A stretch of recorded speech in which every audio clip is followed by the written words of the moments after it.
Most people don't realize that their hip flexors and diaphragm share a very important relationship, and tightness in one area can influence tightness in the other. I'm referring mostly to your primary hip flexor, which is your psoas, and your main breathing muscle, your diaphragm. Now, first and foremost, these two are connected via a fascial line. So depending on the context and duration of this type of issue, tightness in one of these two areas could eventually lead to more tightness in the other. But more importantly, it's really about our total body's pattern.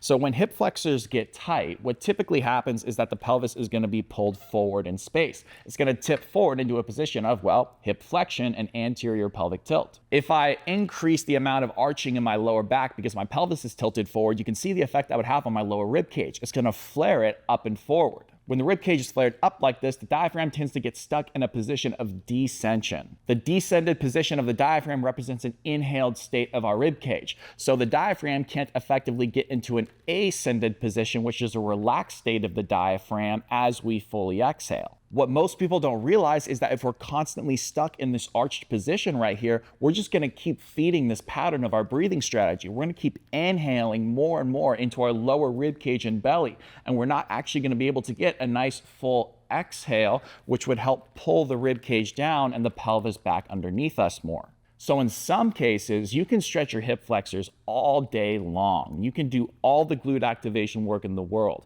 But if you can't get into a fully exhaled position relative to where you're starting from, it may not matter to resolve your hip flexor tightness fully and in the long term. So in addition to doing exercises that help get more length through the hip flexors, also teach your diaphragm to better ascend and for your rib cage to get into a better exhaled position.